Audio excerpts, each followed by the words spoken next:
Hey, what's up, everybody? Welcome back to another episode of Hot Fixes and Hot Takes. Joining us in the studio today is none other than Dan Cook, CEO of PDQ. Welcome back, Dan. How are you? Oh, I'm doing great. Great to be here. Thanks for having me. It's great to work at PDQ. It is great to work at PDQ. I love working here, and I'm not saying that just because my boss is sitting right next to me as I hit the mic and, annoy my other boss. Yeah, sure. We believe you, Brock.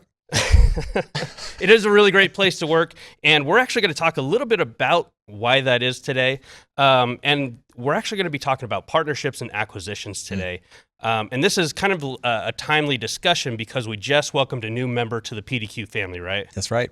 We announced that we acquired ISL Online. It's a remote desktop solution. If you're not familiar with it, we'd encourage you to check it out. We're really excited about this one. Yeah, and so we've spent the last few weeks really building those relationships, meeting new people, meeting the new team, and so far it's been just amazing. They've been an amazing group of people to work with. Yeah, I mean, one of the cool parts of it, the business is headquartered in Ljubljana, Slovenia, and I dare you, I defy you to try spelling that.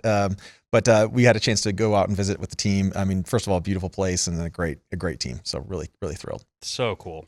All right, so we've got just a few questions we're going to get through today, to really just kind of give you an overview of what that kind of process looks like, especially coming from someone at your level, and what you kind of look for and things like that. So let's dive into the questions. Very first one: how do you determine when is the right time for PDQ to seek out a partnership or an acquisition versus maybe building the capabilities in-house? Yeah, great question. So first, we like to think, and I really do truly believe this, that we're informed by our mission, which is to make device management simple, secure, and pretty damn quick. And it's my point of view that anything we can do to help us fulfill that mission, especially in so much as it benefits our customers, we should pursue. So you asked a question about whether do you build something, do you buy something, do you partner?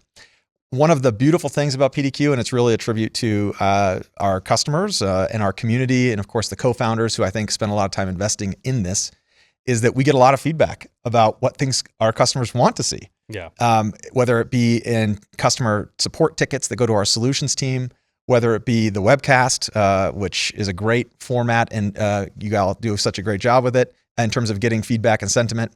We do surveys that sometimes might be annoying, but we really do try to understand what our customers want. Mm-hmm. And I think that allows us to, de-risk, but also gives us excitement about what types of strategic avenues we might pursue. So for example, and ISL is a really interesting one. We had feedback from customers over a long period of time that it sure would be nice if PDQ had a remote desktop solution.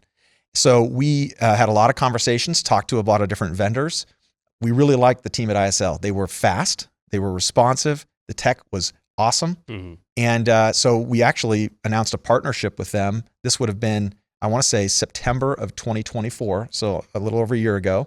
We integrated their technology into PDQ Connect. Yeah. So in this instance, the partnership angle was really a positive experience. We got to know them better. Mm-hmm. We might use the dating metaphor a little bit here. I was wondering if you were going to go there. I'm going there. We kind of started to get to know them. You date them a little bit. And it was so successful that we thought, let's amp this up a notch. And anyway, we take our relationship to the next level. And we did. And we of course sealed the deal, so to speak, just a couple months ago. So that would be an example where we knew there was technology. It was ready-made. We got to know the team. The partnership angle made a ton of sense for both sides, and that led to an acquisition. I'd say there have been other instances where we feel like the build is a better thing to do. Yeah. And that's where we think, for example, we might have a distinct technological advantage or a technological point of view where we think we can do something particularly unique and special. And the example I think I would use here is PDQ Connect. Yeah. We had customers for years asking us for a cloud or remote enabled solution akin to deploy inventory. We knew people loved deploying inventory. And so that one was easy. Let's take the features and functionality that people love of this product line. Let's agenticize or build an agent around it and build a cloud product in the form of PDQ Connect. And so far, we think that's been the right decision. So again, each situation is a little different, but we've found success in both ways so far, and hopefully we can continue to do that. And the validation, of course, and feedback we get from our customers is critical in helping us achieve our stated mission there. For sure. When there's a huge demand for a feature, obviously there's a cost to that. Yeah. Whether you like, we could build this, but it might be 2 years out, right? You can only develop so fast. That's a great way to think about it. So what we'll actually do, many of our viewers here have met Mark Littlefield, who's our VP of product. He and his team are so good at saying, hey, based on what customers are asking for, we can define at least 12 months worth of feature work or product work we want to build ourselves.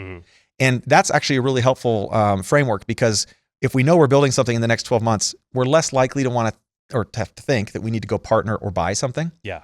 Whereas if, hey, product priorities are this over the next 12 months, we know there's some other things that our customers really want, that might induce us or incentivize us to go and start seeking out partnerships and or acquisitions. Yeah. Because we know that getting that time to value for our customers, we want to be pretty damn quick in every way, is maybe better to go seek partnerships instead. Does that make sense? Yeah, no, totally. When evaluating a potential partner or acquisition, what core values or strategic alignment is non-negotiable, and kind of what are some of the red flags you look for when you're kind of evaluating those companies? Yeah, so another great question. There's a lot of different things you can do here, and to go back to the dating metaphor, if you were seeking out a partner. This is going to have just be an overarching theme. I think it might, but there's a lot you can learn from it to the degree that you've had any success dating, which, no opinion, no judgment here. But if you actually think about some of the things you would do if you were dating someone and getting to know them, it's very similar. So first, you want to spend time with them. What I found is spending time with the leadership team and even team members at any potential partner or acquisition target. It's like enlightening. You see how they work. When you go to their actual office, you can feel an energy or not. And I think that's pretty critical. I think at PDQ, we've tried to define our culture through our HOKI core values: honesty, ownership, collaboration, improvement. And so we look for businesses and teams that maybe they don't state it the same way, but live and work in a similar way. So that would be one. I mean, the second thing you do, and you're dating somebody, again, back to the metaphor, you might do a little bit of reference checking. Now, I don't think you're going to hire like a detective. Well, hopefully not. That's creepy. But you might kind of ask, hey, does anyone else know this person? Yeah. So it turns out there's a lot of ways for us to ask around, And of course, whether it be review sites, whether it be our own customers, whether it be just other folks in the industry, you can learn a lot by saying, hey, how good is this technology? How are customers? Are they happy with it? And what are the risks? And then, there's other places you can go and look just to get general feedback. Of course, once you get a little more intimate with the company, you can start sharing more information and data, and that ultimately will be kind of the last leg. That's the deciding factor. Yeah, you can kind of just say, hey, it looks like the data does confirm what we thought, which is this is a great company, great product, with customers who are happy. Yeah. When you get past, I guess, the dating phase, when an acquisition happens specifically, right? How do you ensure a smooth transition? Because that involves so many moving pieces, and likely some restructuring there. So how do you ensure like all that just like irons out smoothly in the end? Yeah, I mean, anyone who's been through an acquisition knows that it can be pretty disruptive if it's not done well. And I'd say, look, we haven't been perfect. We've made a few small acquisitions, of course, with some great products and teams. I think the learnings that we've had are a few things. One, you have to be just overly communicative. So for us, it's usually an announcement that hopefully is generally with some positive energy around it. But then very quickly after you announce to the team that, hey, you're now part of this PDQ family, we try to help team members understand what they should expect over the next X, Y, Z period of time. Yeah. And what we've generally found is that you want to spend a few weeks, if not months, call it up to 3 months, getting to know the team, how they work, getting to know the different strengths of the team. And usually at about the 3-month mark might be where you'd say, hey, we're going to maybe start introducing some changes to how you all work relative to how we work. Maybe we start to meld some teams together. Maybe we start to move people off of different technology stacks onto ours. But there has to be just enough patience. You don't want to go too fast because that can result in bad decisions. But if you take too long as well, team members that are joining our business could start to say, hey, what's going on here? And we don't want that to happen. So I guess it all is centered on trust and communication, like any good relationship. And we really try to practice that. And then of course, setting expectations. And look, my relationship is like anything like M&A. It's all about setting expectations and then delivering on those expectations. Otherwise, I'm in the doghouse. So I think we've really tried to do that. Again, not perfect, but those would be some lessons we've learned. And I think a lot of that probably gets, that comes down to what we talked about earlier, doing your due diligence and making sure it's a good fit. Yeah. In fact, one thing to call out there, as a part of the diligence phase, you really try to set expectations then with the folks that are going to be critical to making the acquisition and integration a success. Yeah. So, hey, don't blindside them. You don't. Yeah. What do you know? What do you know? And we do spend a lot of time just getting aligned there and making sure everyone knows, hey, this is what's going to happen. Here's the rough agenda and calendar associated with those changes. Yeah. And if you can get alignment, you enter the relationship together, and if you can deliver on that, things could just go so much smoother. Yeah. So fortunately for us, if you look at our team, we've had team members join from a couple different companies, and it's just been amazing. And they bring their own strengths, their know-how and knowledge, their experience, and it just makes us a better, richer place. And hopefully our customers feel that in the experience that they have. Yeah, it's not just benefiting the end product, it's also benefiting the company as a whole. 100%. You've got so many different outlooks to like lean on and grow from and stuff like that. That's right. What are the biggest risks when you're looking at like a partnership or an acquisition? Yeah, I mean, look, ultimately, and it's kind of the reciprocal, to use the term of what we just talked about in terms of risks. So I'd say, first of all, there's always this, whether the metaphor is crawl, walk, or run, whether it's, just getting to know people first before you make big commitments. A lot of the risks are associated with, hey, how far down the path do you go? How many resources do you invest in a thing to get the right amount of validation before you take the big step? And of course, the risk would be that you don't do enough diligence, you don't use that crawl, walk, run approach effectively, and you maybe make commitments before you should, right? And so I think, fortunately, the partnership route is so helpful here because, like any thing, you can get to know somebody a little bit. You can experience what it is like working with and collaborating with them. You can see what customer reaction is to that partnership. And that just gives you the validation you need to know, hey, this is going to be a winner. This is going to be a hit. Our customers are going to love this. And if it doesn't work, we can kind of back off of the partnership and no harm lost, hopefully, right? To jump right into an acquisition, without maybe having had that experience, there's risk. Yeah. I'd say the only other one I'd add is, and I've been really fortunate. Many of our viewers here know the founders, Sean and Shane at PDQ. They are such good humans that when they hired me, consider me like an acquired, team member. They were willing to be incredibly collaborative. They were humble in the right ways. They pushed back in the right ways. And so I think another risk would be that you haven't established the right relationship with key team members, whether it be the founders or the executive team of an acquired company. And then you immediately enter in like a toxic relationship. Gotcha. And if you enter a toxic relationship in an acquisition, it's incredibly difficult, right? And usually it means that somebody isn't going to make it, and you have to make tough decisions. We've again been very fortunate that, like, I was just about to say, like, all the partnerships and acquisitions we've had so far have just turned out amazing from my viewpoint. Yeah, no, I mean, it really has been. And, we acquired a business in Romania called Coda Intelligence, and the founders there have been amazing. They continue to be involved in the business. The founders of ISL continue to be involved in the business. Interestingly, Smart Deploy, which was a product we acquired, that founder, he was saying, hey, I'm ready to step back. So, didn't have to do that. So each experience is a little different there too. Yeah. So how do you ensure that you're adding value at the end of all of this, after all the effort, after all the courtship or due diligence? How do you ensure that you are in fact adding value to the customer at the end of this? Yeah. So I'd say a few things here. I mean, there's an adage, or maybe it's not an adage, but there's a belief that a lot of times when companies get acquired, things start to, get worse. Yeah. Right. And that's of the acquired company. So I think one framework moment, or one kind of key principle is better term for us, is like, don't screw the customers of the company you're acquiring.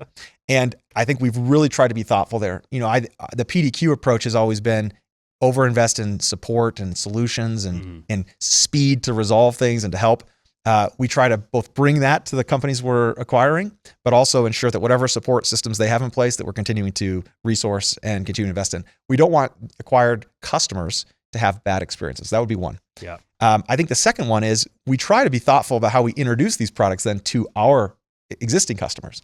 And again, our webcast is a great tool for that. The things we do online, we try to send emails and hopefully ways that are appropriate for our customers to introduce them and say, hey, you should try this. Yeah. And we really rely on what I'd call this kind of community-led, or this word of mouth, to say, hey, customers of PDQ, if they really like what we're doing, they're going to tell their friends, they're going to tell their colleagues. And that should be the proof that we're on the right step, Yeah. or on the right path. Fortunately, we've seen some real success in terms of just PDQ customers saying, hey, we like that product. We told you to buy a product like it. So we're completing the communication loop that we actually have acquired it. We're now telling you about it. You should use it. And we've seen just real success doing that. And again, ultimately for us, the customer is the guiding principle. Each of you that uses our products, thank you. We want you to feel like we're adding real value to the work that you do and making it pretty damn quick. And so if the feedback loop there is positive, and that's in both the sentiment, it's in the things we read about online, it's of course in people trying and buying the products. These are various ways that we can know that we're on the right track. Yeah. Yeah, and I think it's just so important that like you said, you let the customer be your guiding star, right? Yes. And you just try to cater to that. 100%. There was a time where, and maybe it was a little too academic of a slide, but I remember we talked about community-led growth. And the idea really in principle is like, if our customers and the users of our products like what we're doing, they are going to be our biggest advocates. Yeah. They're going to tell us what they want. Then we take that, we vet it. We trust 99% of what our customers tell us, but there's a few of you out there. We vet it. Then we action on it. And then if we do it right, the customers then say, great job, here's more feedback. And it becomes this really positive, virtuous cycle of feedback loop where then we go action, we do the thing, we bring the product, we develop the product, we partner with something. And before you know it, customers are happier. Again, are we batting 1,000? No. But I think we're really trying hard to do it that way. And hopefully, our customers experience that. Yeah, for sure. Dan, thank you for joining me today. I mean, this is just such a, like, it can be kind of a hard topic to broach, right? Yeah. Because there are a lot of people who have maybe gone through this process before and it hasn't been a great experience, but there are steps you can take to make sure that it is a good one, right? Yeah. And it's beneficial not only to your company, but to your customer as well. Yeah, 100%. I mean, to any of our customers who've gone through M&A, look, we understand it. We've done it, and it can be a stressful thing. It can be, it can take a ton of time and effort. I think when it's done right, with the right principles, with the right value-based approach in terms of how you treat people, and of course with the customer in mind, it can just be an incredible way to grow a business, to add value to customers, to build your team. And so fortunately, so far, so good here at PDQ. Yeah. Thank you again, Dan, for joining us. Thank you for your insights. Thank you, everybody, for watching, and we will catch you on the next episode.